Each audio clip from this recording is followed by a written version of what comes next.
Berita RCI, tuan-tuan, Royal Commission of Inquiry, sebagaimana saya sebut beberapa hari lepas. Pada tahun 2018, ini cerita Batu Putih lah. Pada tahun 2018, Tun Mahathir masa itu tidak meneruskan. Okey, satu keputusan telah dibuat oleh Court of Justice, Criminal Court of Justice, International Court of Justice, ICJ. International Court of Justice, ICJ telah memutuskan bahawa Malaysia kehilangan Batu Putih. Pada 2018-2019, Mahathir sebagai Perdana Menteri, beliau tidak meneruskan usaha untuk pursue ataupun untuk nak tarik balik kenyataan itu. Maksudnya tak rayu keputusan tersebut. Okey. Kerana beliau mengatakan bahawa kesalahan Batu Putih ini terletak pada kerajaan negeri Johor. Arti kata lain, pada Sultan Johor lah. So, pada tahun ini bila Sultan Johor menjadi Perdana Menteri, menjadi Yang di-Pertuan Agong, maka Yang di-Pertuan Agong apa orang kata, Sultan Johor telah menitahkan supaya RCI Batu Putih diteruskan. So, Peguam Mahathir memberi nasihat supaya Mahathir pulaukan RCI Batu Putih. Dr. M mungkin pulaukan RCI Batu Putih. Mahathir Mohamad mungkin memulaukan Suruhanjaya Diraja RCI untuk menggaji pengendalian perkara berkaitan kes kedaulatan Batu Putih, Batuan Tengah dan Tubir Selatan jika ia terus diterajui oleh bekas Ketua Hakim Negara Muhammad Raus Sharif. Peguam Mahathir Rafiq Rashid berkata dia tidak pilihan kecuali menasihatkan Mahathir untuk tidak menyertai RCI atas alasan Mat Raus mempunyai konflik kepentingan dalam kes itu. Sesuatu RCI itu sewajarnya dilihat bersih dan tidak memihak agar orang awam tidak akan mempersoalkan kewibawaan dapatan RCI tersebut. Namun, pelantikan Tun Mat Raus Sharif sebagai pengurusi RCI telah mewujudkan satu bahaya bias yang sebenar yang akan mencemarkan keseluruhan prosiding RCI. Kerajaan kemarin mengumumkan pelantikan Raus sebagai pengurusi RCI. RCI ditubuhkan bagi mengkaji isu berkaitan keputusan kerajaan. Pada Mei 2018 menarik balik dua permohonan semakan di International Court of Justice terhadap keputusan pada Mei 2008. Mahathir adalah Perdana Menteri pada ketika itu. Sementara itu, dalam kenyataan petang ini, Rafiq mengingatkan bahawa terdapat isu di antara Mahathir dan Raus pada tahun 2017 dan 2018. Katanya, pada 2017 Mahathir memfailkan semakan kehakiman di Mahkamah Tinggi bagi mencabar keabsahan pelantikan Raus sebagai hakim tambahan Mahkamah Pertuan atas alasan umur 66 tahun dari 6 bulan ketika itu. Pada Mei 2018 pula, katanya Raus bertemu dengan Mahathir selaku Perdana Menteri untuk menyatakan hasratnya meletakkan jawatan Ketua Hakim Negara. Raus kemudian mengutus surat perletakan kepada Yang di-Pertuan Agong.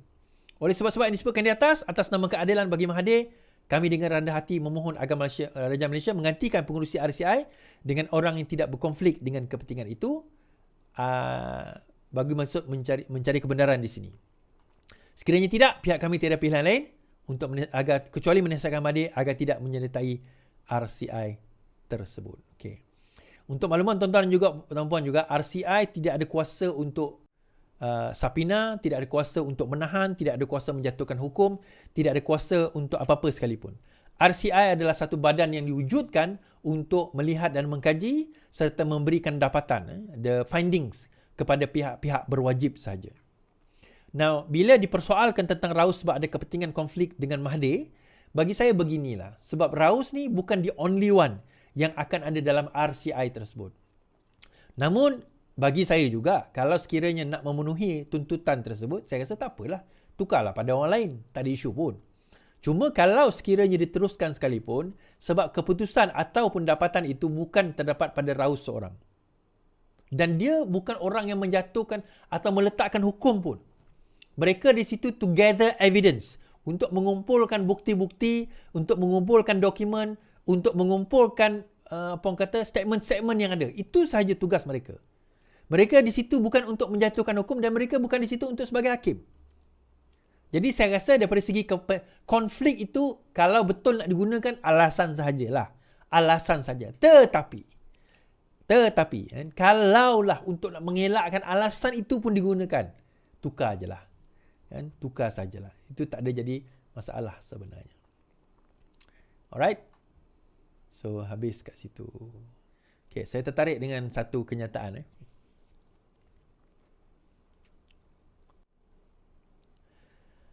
Bersatu persoal janji Anwar, isu noktahkan kemiskinan rakyat. Okay. Shah Alam, Parti Peribumi Bersatu mempersoalkan janji Perdana Menteri Anwar Ibrahim mengenai matlamat menoktahkan isu miskin tegar di negara ini. Ketua Penerangannya Datuk Razali Idris berkata, setelah setahun berjanji akan menyelesaikan perkara itu, kini beliau menggesa institusi zakat menambah baik kualiti perkhidmatan agar mampu menyelesaikan masalah kemiskinan tegar. Setahun lalu, Anwar begitu bersemangat untuk menoktahkan isu miskin tegar di negara ini. Rakyat menyokong. Mana dia tadi?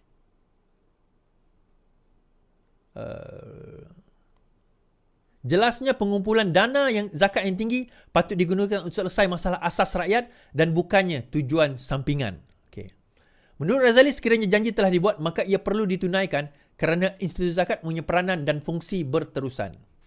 Adakah sudah tidak ada cahaya untuk mengambil iktibar membasmi miskin tegar sehingga mula mengambil alih tumpuan rakyat bahawa institusi zakat pula yang bertanggungjawab menoktahkan miskin tegar, ujarnya. Selain itu, beliau mempersoalkan kenyataan Anwar yang mengatakan usaha membasmi kemiskinan tegar di Kuala Lumpur, Melaka Negeri Sembilan sudah mencapai status 100%. Baik. Yang pertama sekali, pernahkah kita dengar pemerintahan sebelum ini, termasuk pemerintahan Muhyiddin Yassin atau pemerintahan Ismail Sabri atau pemerintahan yang sebelum ini, bercerita tentang usaha untuk nak menoktahkan miskin tegar? Pernah ke? Okey, dia aim, dia ada goal. Dia kata, hopefully setahun kita akan berusaha untuk menoktahkan miskin tegar. Sekurang-kurangnya dia ada goal, tuan-tuan. Jangan kata, diorang ni jangan kata ada goal. Padang pun tak ada. Ya, mungkin tak berjaya, tak apa. Tetapi satu berita yang saya baca, sudah mula penurunan 33%. Kita kata. Dan laporan mengatakan kadar miskin tegar, kita bukan cerita miskin, kita cerita miskin tegar, sudah mula ada berkurangan dan ada yang sudah berjaya di-eliminate. Miskin tegar ni, tuan-tuan, definisi miskin tegar ini, bukan yang, tuan-tuan jangan bayangkan yang sakit, yang terlantar, yang cacat, bukan itu. Mereka ni sihat tubuh badan, tetapi pendapatan mereka memasukkan mereka dalam kategori miskin tegar. So, cara untuk elevatekan mereka keluar daripada keadaan miskin tegar adalah dengan bukan menyediakan pendapatan, mendidik, mengajar, memberi skill sehingga mereka mendapat pendapatan yang boleh keluarkan mereka daripada kategori miskin tegar. Miskin tegar di setengah kawasan, pendapatan isi rumah bawah 500 ke 800 macam tu. So, kalau pendapatan dia 1,000, 1,500, maka dia telah keluar daripada kategori miskin tegar. Dia masih mungkin kategori miskin, tetapi dia bukan miskin tegar. Poinnya adalah sini, tuan-tuan. Kerajaan dah pun menyediakan mekanisme kerana dia ada aim, dia ada goal. Bila kita ada goal, kita ada kita punya sasaran. Of course, kita nak letakkan objektif kita pada sasaran itu, kita nak letak timeline. Mungkin kita tak capai 100% apa yang kita target. Saya tak tahu data terkini bagaimana, mungkin ada jawapannya nanti. Tetapi sekurang-kurangnya, dengan aim tersebut, kerja telah dilakukan, usaha inisiatif dilakukan. InsyaAllah, kalau tak pun tahun ini, ada masa dan ketika kita akan berjaya eliminate perkara ini. Soalan saya, kerajaan sebelum ini dah buat ke? Soalan saya, apa inisiatif mereka selain pecah tabung sendiri, bagi pada rakyat duit KWSP sendiri, selain daripada itu, apa usaha kerajaan sebelum ini untuk nak menamat dan menoktahkan miskin tegar? Of course, tuan-tuan, kita kata, yelah, aku tak berasa pun ni sebab kau bukan miskin tegar, sebab tu kau tak berasa. Ini usaha untuk membantu menamatkan miskin tegar. Okey, yang kedua, dia persoalkan. Anwar bercakap kepada zakat dan sebagainya, tuan-tuan. Of course lah, kita ada kerajaan pusat. Dalam masa yang sama, dia ada satu lagi agensi di peringkat negeri, iaitu zakat. Zakat ni, tadi saya dengar khutbah juga, khutbah Jumaat, dia kata bahawa zakat adalah yang paling dekat sebenarnya dengan rakyat. Pusat zakat ni antara yang paling dekat dengan rakyat. Jabatan Kebajikan Masyarakat, pegawai dia tak ramai. Zakat, terutama negeri yang kaya macam Sarawak, macam Selangor, macam Penang, dia punya pendapatan kalau tak ratus juta, bilion. Mungkin ratus juta lah pendapatan setahun dia. So, daripada kos, dari segi dana, semua itu ada untuk dia nak melakukan usaha dan kerja mereka. Now, disebabkan oleh ada dana tersebut, maka adalah baik negeri-negeri ini juga membantu kerajaan pusat. Terutama dalam mengenal pasti, mungkin ada senarai golongan miskin-miskin tegar ini yang kita tercicir. Yang miskin tegar terutama yang kita tercicir. Kita kena ingat, miskin ni mungkin kita tahu dia miskin kerana mungkin dia isi padu, mungkin dia ada IC, mungkin dia maklumat yang mungkin kerajaan persekutuan ada. Tetapi ada juga di peringkat negeri yang mana kita tak ada maklumat tentang dia orang. Yang kerajaan negeri je tahu.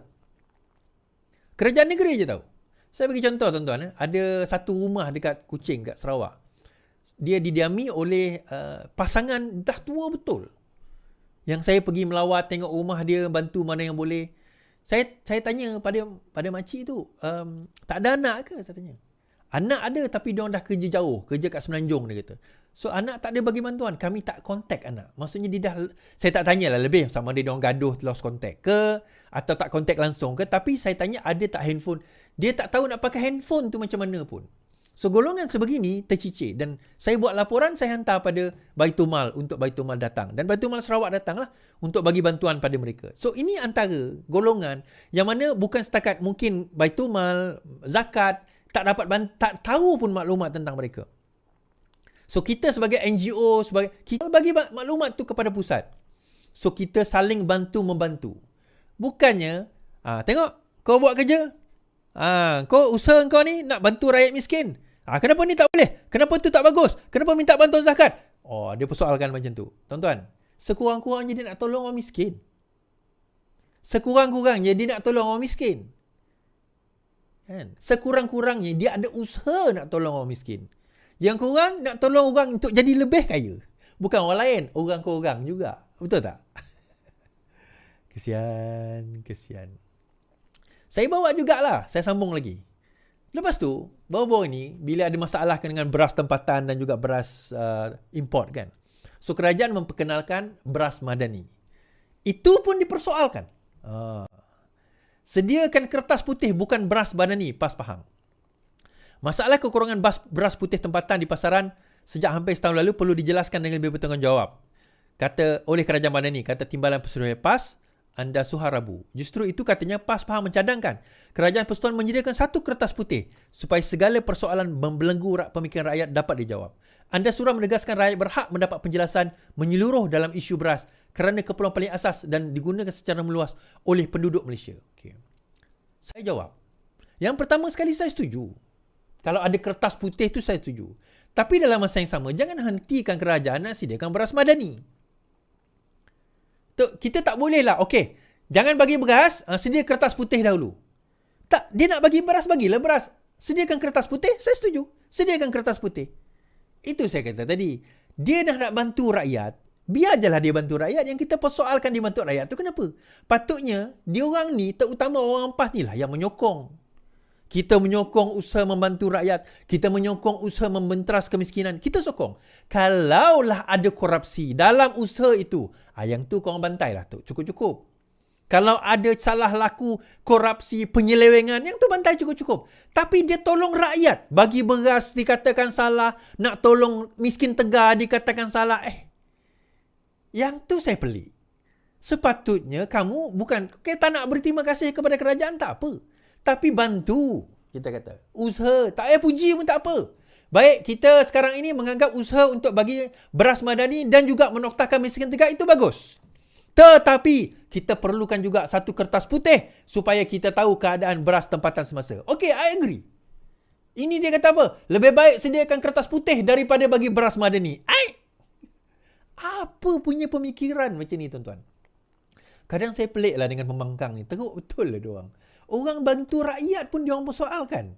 Saya tak faham dengan apa yang berlaku, yang apa pemikiran yang diorang ada dalam kepala otak diorang. Sebab apa tuan-tuan? Ini sambungan ya.